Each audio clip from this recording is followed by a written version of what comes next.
again, good afternoon.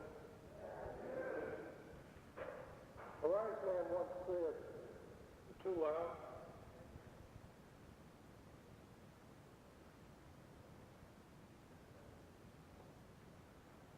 You hear me in the back?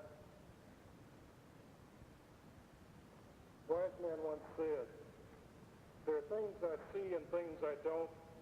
There are some who will and some who won't. A few who can't, but most just don't. Didn't want to try it, won't deny it. Wouldn't accept it, definitely won't buy it. No matter what the challenge may be, I first deny the solution is me. But when I look beyond the challenge I face, I see that in the solution, I have a place. Look at the people lost in the dark. You will be among them if you remain in part. If you want it, if you seek it, you will get it and you can keep it. Look beyond what is, look beyond what you see. You'll be pleasantly surprised as to who you might be.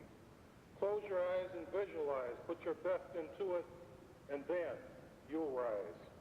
When put to the test, just do your best. Plan and prepare. God does the rest. Welcome to the seminar From Vision to Reality. This presentation could easily be called From Reality to Vision to Reality, because each of us exists in a place called here and a time called now. The problem, or as motivational speakers choose to say, the challenge is that many of us are not satisfied with the here and now, and that's not all bad. Some are unhappy with their jobs. Others are unhappy because they don't have one. Some are unhappy because they don't have a husband or wife. Others are unhappy because they do. Some are unhappy because of what others think of them. Some are unhappy because others don't think of them at all.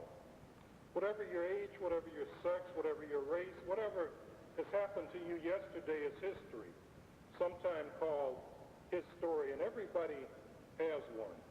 Everyone has something in his or her yesterday that could be used as today's stumbling block and tomorrow's excuse. But my purpose is to help you turn those stumbling blocks into stepping stones. My purpose for the next few minutes is to be your conductor on that trip from vision to reality.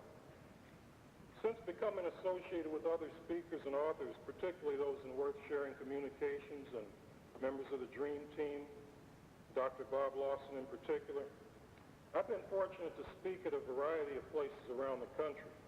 Regardless of where I speak and to whom, one thing remains constant. Most people want positive change. Many people talk about positive change. Some people do something about it sometime. But there are a few people, about 5% of the population, that make a conscious, deliberate, determined effort on a consistent basis to take that trip from vision to reality. From the nearly 100% of the population that voices the need for change, those ready and willing to do the things that are necessary are less than 5%. I have found that the willingness to do what others will not do is the required deposit for your ticket from vision to reality. You've got to stretch, you've got to challenge yourself, you've got to change some of your established habits. Your presence here this afternoon puts you among those 5%. Many of you have inconvenienced yourself, you've fought traffic, you've made a choice between this and something else. You've altered your routine. You may have had to argue with or drag a screaming mate here or a friend who says, "I don't need motivation, I'm completely comfortable in my misery." Lesson number one is that the ride from vision to reality requires that you travel outside your comfort zone. You're several steps ahead of your absent counterparts. By being here today, please give yourselves a round of applause.